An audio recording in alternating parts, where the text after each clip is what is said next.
నూర్జహాన్ నా పేరు. నాది నాగర్కర్నూలు. నేను 12 సంవత్సరాల నుంచి ప్రవీణ్ కుమార్ అనే అబ్బాయిని లవ్ చేస్తున్నా. ఆయన కూడా లవ్ చేస్తున్నాడు. పెళ్లి చేసుకుంటా అని ఆర్థికంగా శారీరకంగా అంతా వాడుకొని పెళ్లి చేసుకోను, నువ్వు ఏమైనా చేసుకో, నువ్వు కేసు వేస్తావా, కేసు వేయి అంటే నేను ఏం చేసిన, పెళ్లి చేసుకుంటావా లేదా అని అడిగి 12 సంవత్సరాల నుంచి అడిగి ఆయనకి పోయి కేసు వేసిన. కేసు వేస్తే ఆడ నాకు ఏ న్యాయం జరగలేదు.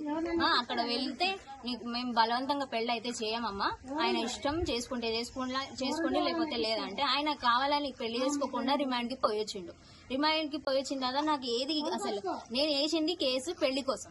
పెళ్లి చేసుకుని ఆయన సంసారం చేయాలి కదా, 2 సార్లు అబార్షన్ చేపించి అంతా వాడుకొని అంతా తీసి టిష్యూ పేపర్ లాగా ఎప్పుడు వచ్చినప్పుడు టిష్యూ పేపర్ లాగా వాడుకొని అంతా చేసి ఇప్పుడు ఏం చేయాలి నేను? నాకు ఏ సపోర్ట్ లేదు. నేను ఇండిపెండెంట్ గా వచ్చిన.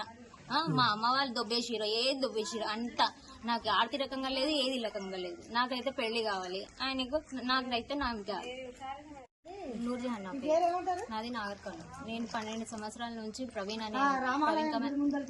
కుమార్ అనే అబ్బాయిని లవ్ చేస్తున్నా. ఆయన కూడా లవ్ చేస్తున్నాడు. పెళ్లి చేసుకుంటా అని ఆర్థికంగా శారీరకంగా అంతా వాడుకొని పెళ్లి చేసుకోను, నువ్వు ఏమైనా చేసుకో, నువ్వు కేసు వేస్తావా, కేసు వేయి అంటే నేను ఏం చేసిన, పెళ్లి చేసుకుంటావా లేదా అని అడిగి 12 సంవత్సరాల నుంచి అడిగి ఆయనకి పోయి కేసు వేసిన. కేసు వేస్తే ఆడ నాకు ఏ న్యాయం జరగలేదు.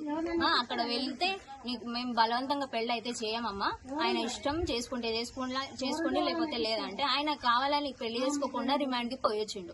రిమాండ్ కి పోయొచ్చిన తర్వాత నాకు ఏది అసలు నేను వేసింది కేసు పెళ్లి కోసం.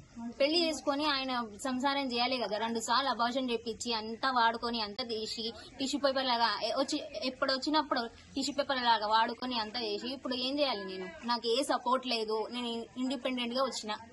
మా అమ్మ వాళ్ళు దొబ్బేసిరు, ఏది దొబ్బేసిరు అంతా.